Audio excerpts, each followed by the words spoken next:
Hello everyone, welcome to Hindi with Priyanka channel. तो जैसा कि हम सब देख रहे थे, हिंदी साहित्य का सरल इतिहास पुस्तक है, विश्वनाथ त्रिपाठी का है। ठीक है, तो आज हम देख रहे हैं वीरगाथा काव्य आदिकाल पर रामचंद्र शुक्ल ने क्या कहा है। ठीक है, तो मोस्ट इंपॉर्टेंट ये वाली क्लास होने वाली है और वीडियो को लास्ट तक जरूर देखिएगा, क्योंकि यहाँ से आपकी परीक्षा में क्वेश्चन पूछे जाएंगे, चाहे वो टीजीटी पीजीटी हो या एलटी जीआरसी, कोई भी हिंदी की परीक्षा। ठीक है, तो चलिए शुरू करते हैं। पंडित रामचंद्र शुक्ल ने आदिकाल के तृतीय प्रकरण को वीरगाथा काल कहा है। यहीं से क्वेश्चन पूछा गया, मोस्ट इंपोर्टेंट यही पूछा गया था कि वीरगाथा रामचंद्र शुक्ल ने आदिकाल के किस प्रकरण को वीरगाथा काल कहा है, तो तृतीय प्रकरण को। उनके अनुसार इस नामकरण का आधार यह है कि इस काल की प्रधान साहित्यिक प्रवृत्ति वीरगाथात्मक है। शुक्ल ने इस काल की प्रधान साहित्यिक प्रवृत्ति की पहचान जिन 12 ग्रंथों के आधार पर की है। ठीक है, तो कितने ग्रंथों के आधार पर उन्होंने आदिकाल को वीरगाथा काल कहा था? 12 ग्रंथों के आधार पर। वे इस प्रकार हैं: विजय पाल रासो, हम्मीर रासो, कीर्तिलता, कीर्ति पताका, खुमान रासो, बीसलदेव रासो, पृथ्वीराज रासो, जयचंद्र प्रकाश, जयमेघ जस चंद्रिका और परमाल रासो, खुसरो की पहेलियां और विद्यापति की पदावली। ठीक है, ये हो गई 12 ग्रंथों के आधार पर उन्होंने कहा था वीरगाथा काल। देखते हैं आगे क्या है। इनमें से विद्यापति की रचनाएं 14वीं 15वीं शताब्दी अर्थात कीर्तिलता, कीर्ति पताका, पदावली। ठीक है, तो विद्यापति की रचनाएं आप नोट कर सकते हैं, 14वीं 15वीं शताब्दी की थी कीर्तिलता और कीर्ति पताका, पदावली। ठीक है, तीनों मोस्ट इंपोर्टेंट है। और नरपति नाल द्वारा रचित बीसलदेव रासो प्रमाणिक रूप से उपलब्ध है। ये भी काफी पूछा जाता है। बीसलदेव रासो किसका है? नरपति नाल का। कीर्ति पताका अभी तक संपादित होकर प्रकाशित नहीं हुई है। बीसलदेव रासो का पाठ डॉक्टर माता प्रसाद गुप्त द्वारा संपादित प्रकाशित है। बीसलदेव का संपादन किसने किया था? माता प्रसाद गुप्त। कुछ लोग इसे 13वीं शती की रचना मानते हैं, तो कुछ लोग 16वीं 17वीं शती की। जगनिक कीर्ति परमाल रासो आल्हा के रूप में पहचाना जाता है। मोस्ट इंपोर्टेंट है, ये वाला पूछा गया है कई बार। ठीक है, परमाल रासो किसका है? जगनिक का, और ये आल्हा के रूप में पहचाना जाता है। तो यहाँ से क्वेश्चन पूछा जा सकता है कि कौन सी रचना आल्हा के रूप में पहचाना जाता है, तो परमाल रासो। और एक क्वेश्चन बन सकता है कि परमाल रासो किसकी रचना? जगनिक की। ठीक है, आल्हा लोक गान है, मोस्ट इंपोर्टेंट, ये भी एक क्वेश्चन तैयार है। आल्हा क्या है? लोक गान है, अतः यह विभिन्न क्षेत्रों में विभिन्न रूपों में गाया जाता है। जगनिक संभवतः परमाल और पृथ्वीराज के समकालीन 12वीं शताब्दी के थे। कौन? जगनिक। विजय पाल रासो के रचयिता नल्हे सिंह है, मोस्ट इंपोर्टेंट ये भी है। ठीक है, तो आप देख सकते हैं ये वाली पुस्तक कितनी महत्वपूर्ण है परीक्षा की दृष्टि से। तो अगली बार 2021 में जो टीजीटी पीजीटी की हुई थी, इस पुस्तक से काफी क्वेश्चन पूछे गए थे। ठीक है, तो इसको आप जरूर से पूरा पढ़िए और शॉर्ट नोट्स इसका एक, सिर्फ इस पुस्तक का एक शॉर्ट नोट बनाइए, जिसको आप रिवीजन कर सके परीक्षा के एक दिन पहले। ठीक है, इसमें जो लड़ाई विजयपाल ने पंग राजा से की थी, उसका वर्णन है। किसमें? विजयपाल रासो में। मिश्र बंधुओं ने इसका रचना काल 14वीं शती ही माना है। भाषा शैली पर विचार करने से यह रचना परवर्ती लगती है। हम्मीर रासो, जयचंद्र प्रकाश और जयमेघ जस चंद्रिका उपलब्ध नहीं है। हम्मीर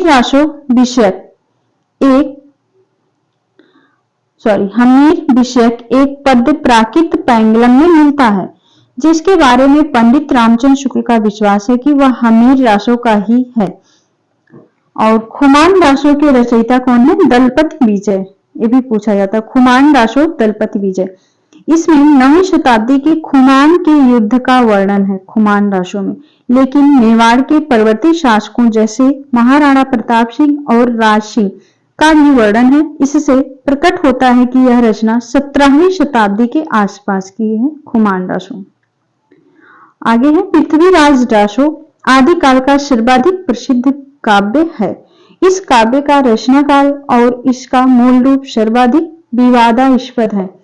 इसके रचयिता चंद्रवरदाई पृथ्वीराज चौहान के अंतर्गत बताए जाते हैं।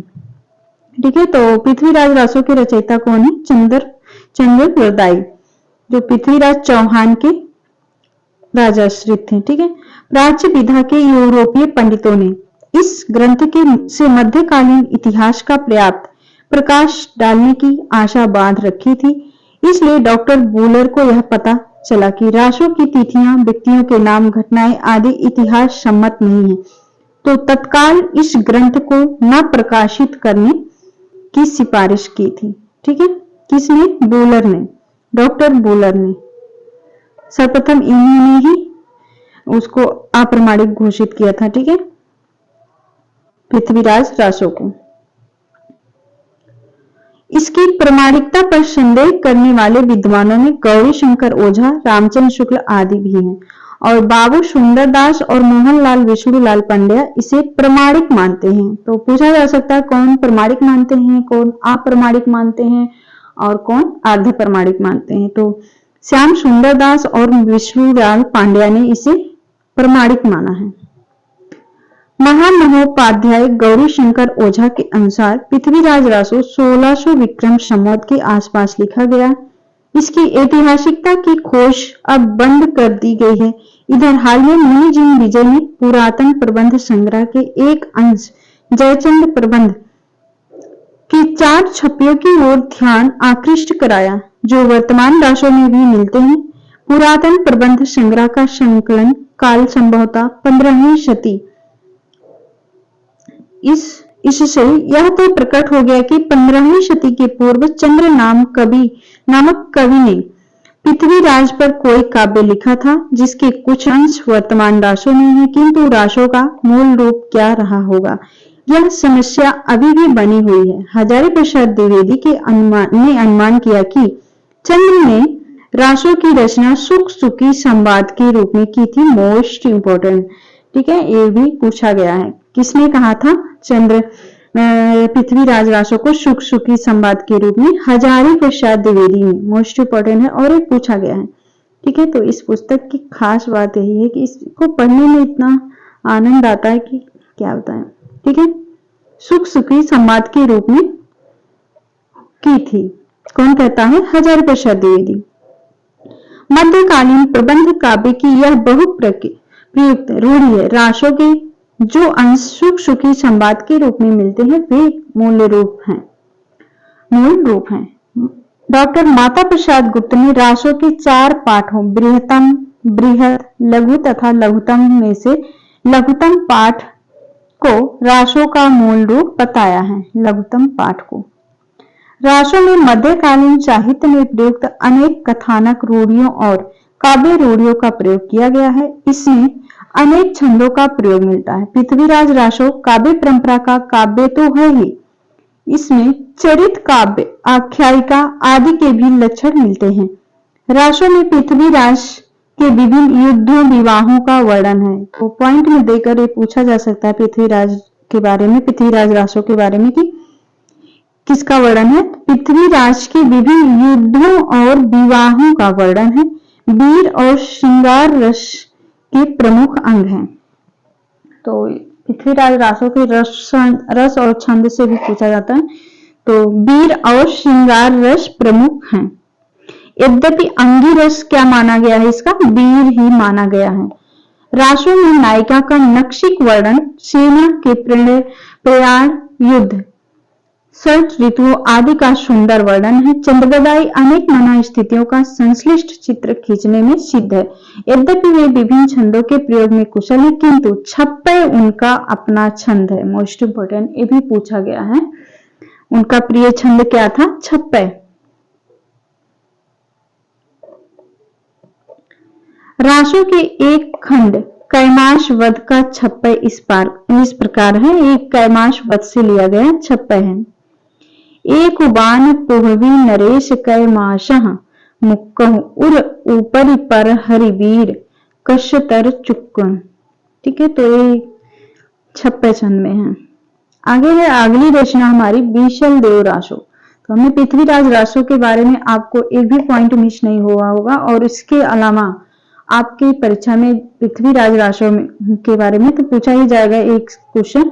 तो उसके अलावा जो आप अभी पीछे देख के आ रहे हैं, इसके अलावा एक भी पॉइंट नहीं पूछा जाएगा, ठीक है। जो भी पूछा जाएगा उसी पेज से, ठीक है। तो बीसलदेव रासो के रचयिता का नाम है नरपति नाल है।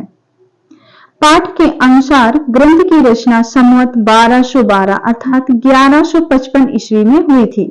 बीसलदेव रासो की रचना, इसके रचनाकार है नरपति नाल। समय है संवत 1212 अर्थात 1155। किंतु श्री मोतीलाल मेनारिया के अनुसार इसकी रचना 16वीं शताब्दी में हुई होगी। बीसलदेव रासो में सांक भरी नरेश बीसलदेव और भोज परमार की पुत्री राजमती का विवाह, वियोग और पुनर्मिलन का वर्णन है। तो ये भी पूछा जाता है उसकी विषय के बारे में, किस किस चीज का वर्णन है। तो इसमें कौन है, सांक भरी नरेश बीसलदेव और भोज परमार की पुत्री राजमती के विवाह, वियोग और पुनर्मिलन का वर्णन है। ये पॉइंट पूछा गया है, ठीक है। यह प्रधानता श्रृंगारी काव्य है। ये भी क्वेश्चन पूछा गया बीसलदेव रासो के बारे में, कैसा काव्य है, श्रृंगारी काव्य है। बीसलदेव रासो में हिंदी काव्य में प्रयुक्त होने वाले 12 मासा का वर्णन सबसे पहले मिलता है, मोस्ट इंपोर्टेंट। तो आप देख सकते हैं, अगर आपको पता चल गया होगा कि ये पुस्तक कितनी महत्वपूर्ण है, ठीक है। तो अभी आप देख रहे हैं बीसलदेव के बारे में, बीसलदेव रासो। तो आपने देखा जितने भी अभी इतनी देर में आप देख रहे हैं, इस पैराग्राफ में आपने जितने पॉइंट देखेंगे कि परीक्षा में बार बार इसी में से क्वेश्चन बने हैं, ठीक है। क्या क्या, एक तो इसके रचयिता पूछे जाते हैं नरपत नाल, और इसका समय मोस्ट इंपोर्टेंट है। और 16वीं शताब्दी में कौन कहा, मोतीलाल मेनारिया। और इसमें किसका वर्णन है, सांक भरी नरेश बीसलदेव और भोज परमार की पुत्री राजमती के क्या क्या वर्णन है, ये भी पूछा गया। विवाह, वियोग और पुनर्मिलन का वर्णन है। और एक क्वेश्चन ये पूछा गया कि ये श्रृंगारी काव्य है। और इसमें 12 मासा, ये तो मोस्ट इंपोर्टेंट क्वेश्चन बनता है।